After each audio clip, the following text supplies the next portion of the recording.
So, Diana, we'd like to think about sympathetic or empathetic narratives or storytelling. And when we are in a state of crisis, we often end up focusing on ourselves. Our universe shrinks because there is an urgency about what is affecting us.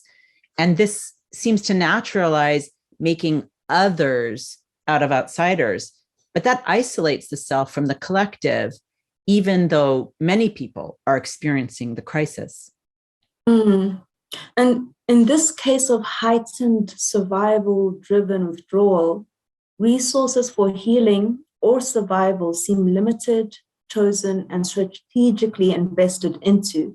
The narratives of the other complicates the situation because they might have similar demands or urgencies that need attention. They might be able to share, care, or build with you, not compete. These different stories and focuses are often presented as competing, where choices have to be made about one over the other. But we think these stories are connected. And it is a false choice that suggests that for one to survive, the other must be demolished.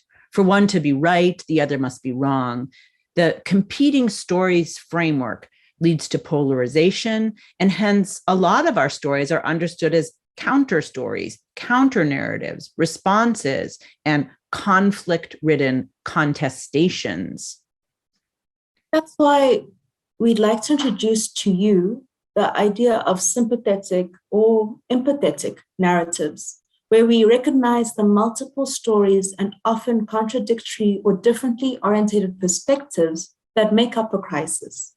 And then learn to look for and recognize commonality of narratives that binds these and us together.